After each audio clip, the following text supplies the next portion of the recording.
తణుకు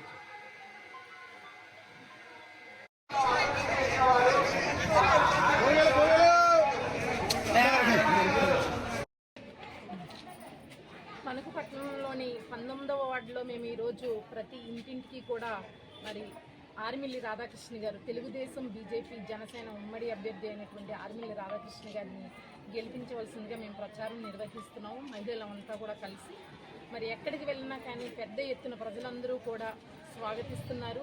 వారందరూ కూడా ఒకటే చెప్తున్నారు, ఈ దుర్మార్గపు అవినీతి ప్రభుత్వం, అరాచక ప్రభుత్వాన్ని మనం వెంటనే సాగనంపాలి.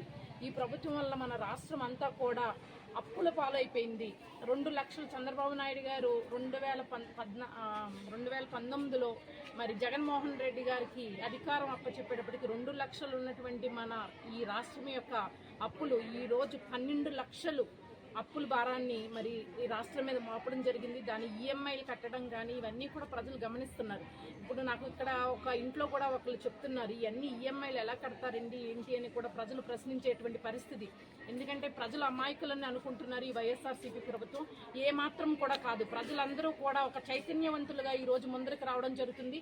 ప్రతి మహిళ కూడా ఈ రాష్ట్రం యొక్క అడ్మినిస్ట్రేటివ్ ఎట్లా ఉంది అనేది కూడా చాలా చక్కగా పరిశీలిస్తున్నారు.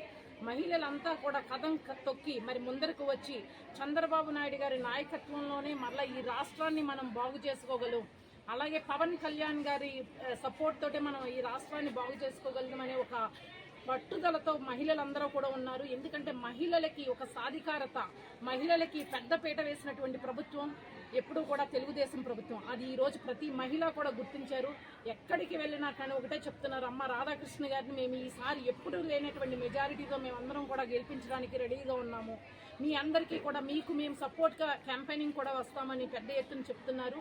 మరి అందరికీ కూడా నేను మరొకసారి కృతజ్ఞతలు తెలుపుకుంటూ మరి ఈరోజు చంద్రబాబు నాయుడు గారు ఆయన 75th బర్త్డేని జరుపుకుంటున్నారు.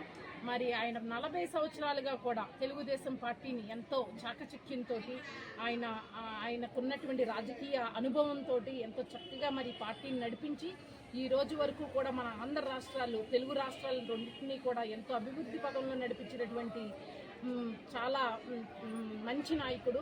మరి అటువంటి నాయకుడికి జన్మదిన శుభాకాంక్షలు మేమందరం కూడా తెలుపుతున్నాము. హ్యాపీ బర్త్డే చంద్రబాబు నాయుడు గారు. మీరు మరిన్ని సంవత్సరాలు ఆయురారోగ్యాలతో మరి తెలుగు ప్రజలకి సేవ చేసే మీకు శక్తిని భగవంతుడు ప్రసాదించాలని మేమందరం కూడా కోరుకుంటున్నాం.